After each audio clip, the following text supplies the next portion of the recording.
नहमदुहु व नसल्ली अला रसूलिहिल करीम। अऊज़ु बिल्लाहि मिनश शैतानिर रजीम। बिस्मिल्लाहिर रहमानिर रहीम।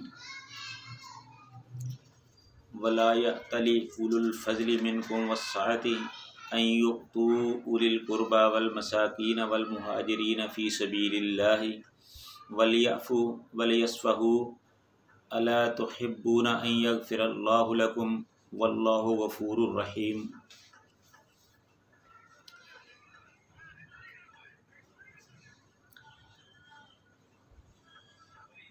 हर किस्म की हम्दो सना अल्लाह ताला की ज़ात के लिए, जो सारे जहानों का खालिक व मालिक और पैदा करने वाला है, और लाखों करोड़ों दुरूद व सलाम हज़रत मुहम्मदुर रसूलुल्लाह सल्लल्लाहु अलैहि वसल्लम पर, जो सारे नबियों के इमाम और सारी कायनात के सरदार हैं।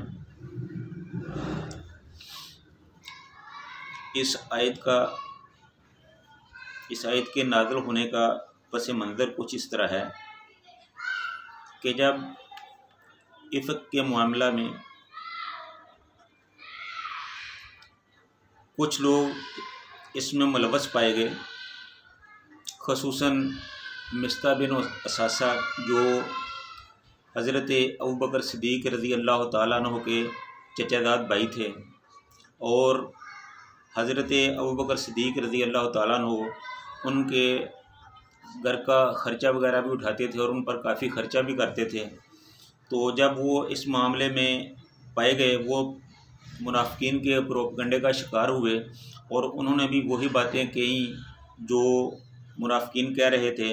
तो इस बात का हज़रत अबू बकर सिद्दीक़ रज़ी अल्लाह ताला अन्हु को बहुत दुख हुआ, बड़ी तकलीफ़ हुई कि मैं इन लोगों के साथ किस तरह अच्छा सलूक करता हूँ और इन लोगों ने मुझे उसका क्या सिला दिया है। तो उन्होंने गुस्से में आकर ये कसम खा ली कि मैं आज के बाद इन लोगों पर कोई ख़र्चा नहीं करूँगा। तो ये बात अल्लाह ताला को बड़ी ही नापसंद गुज़री। तो अल्लाह ताला ने ये आयत नाज़िल फरमाई कि वला यअतली, और ना कसम उठाएं, उलुल फ़ज़्ल मिनकुम वस्सअति, तुम में से जो साहिब फ़ज़ल और साहिब वुसअत हैं, यानी जो तुम में मालदार हैं, वो इस बात की कसम ना खाएं कि वो अपने अज़ीज़ों पर ख़र्चा नहीं करेंगे, उन पर अपने माल दौलत, अपने पैसों को ख़र्च नहीं करेंगे। अन युअतू, ये कि वो ख़र्च करें, उलिल क़ुरबा, अपने रिश्तेदारों पर, वल मसाकीन, और गुरबा पर, वल मुहाजिरीन फ़ी सबीलिल्लाह, और अल्लाह ताला के रास्ते में हिजरत करने वालों पर, वल याफ़ू, और इन्हें चाहिए कि वो उनको माफ़ कर दें, वल यस्फ़हू, और उनसे दरगुज़र करें।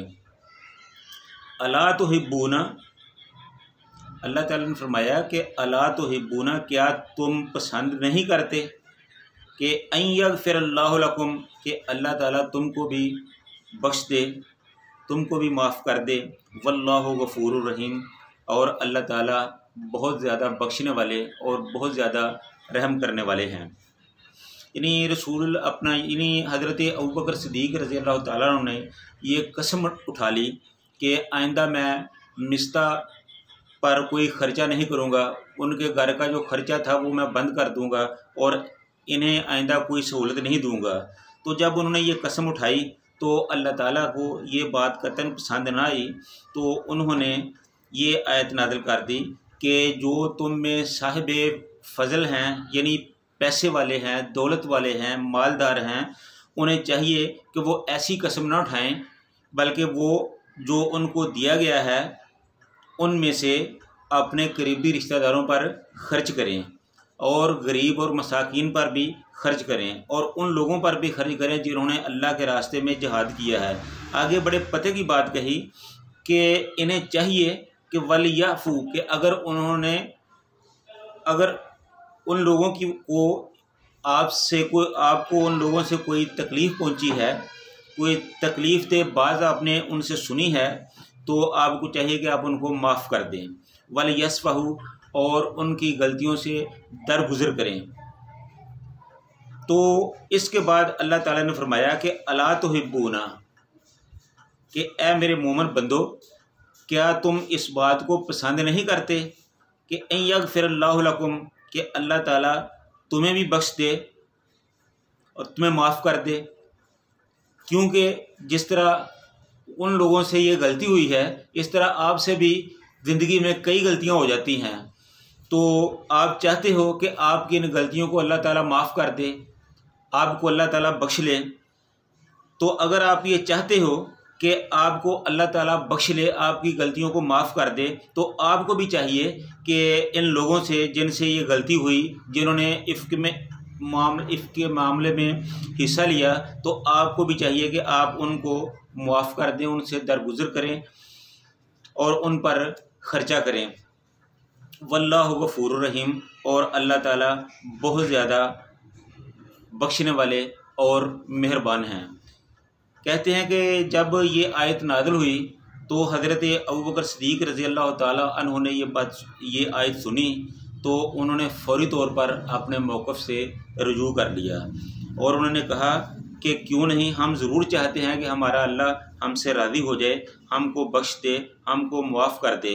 तो इसलिए उन्होंने भी अपने मौक़िफ़ से रुजू कर लिया और उन्होंने कहा कि मैं ऐसी कोई कसम नहीं उठाऊँगा, बल्कि मैं उन लोगों पर यानी मिस्ता पर जिस तरह पहले खर्च करता था, इसी तरह अब भी खर्च करूँगा, उनका घर का ख़र्चा भी उठाऊँगा, उनके साथ ताउन भी करूँगा और दीगर गुरबा और महाजरीन के साथ भी इसी तरह ख़र्चा किया जाएगा। वलियाफ़ू वलियस्फ़हू, और उनको मुआफ़ भी कर देंगे और उनके साथ दरगुज़र भी करेंगे। क्यों? इसलिए कि हम भी चाहते हैं कि अल्लाह ताला हमारे साथ भी दरगुज़र करे, हमें भी माफ़ कर दे, हमारे भी गुनाहों को बख्श दे। तो यकीनन अल्लाह ताला बहुत ज़्यादा बख्शने वाले और बहुत ज़्यादा माफ़ करने वाले हैं। तो इसके बाद जब हज़रत अबू बकर सिद्दीक़ ने अपने मौक़िफ़ से रुजू किया, तो अल्लाह ताला ने उनको उनकी इस गलती को माफ़ कर दिया। तो इस तरह हज़रत अबू बकर सिद्दीक़ रज़ी अल्लाह ताला अन्हु ने नहीं, बल्कि और भी कई लोगों ने, कई सहाबा ने ये कसम उठाई थी कि वो आइंदा जिन लोगों ने इस मामले में कुफ़ार का साथ दिया है, मुनाफ़िकीन का साथ दिया है, या उनके प्रोपगंडे का हिस्सा बन गए हैं, या अपनी मालूमात ना होने की वजह से इस्तेमाल हो गए हैं, तो हम भी उन पर ख़र्चा नहीं करेंगे। लेकिन इस आयत के नाज़िल होने के बाद उन लोगों ने भी अपने जो नज़रियात थे उनसे रुजू कर लिया, अपनी कस्मों से रुजू कर लिया।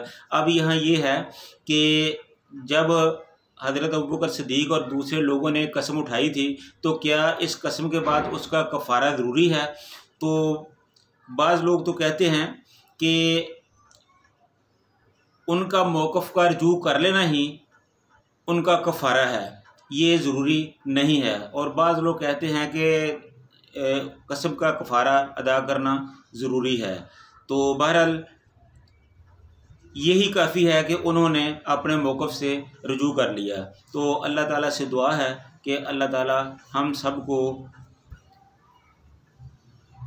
इस्लाम पर, कुरान पर अमल करने की तौफ़ीक़ अता फ़रमाए। व आखिरु दावाना अनिल हम्दुलिल्लाहि रब्बिल आलमीन।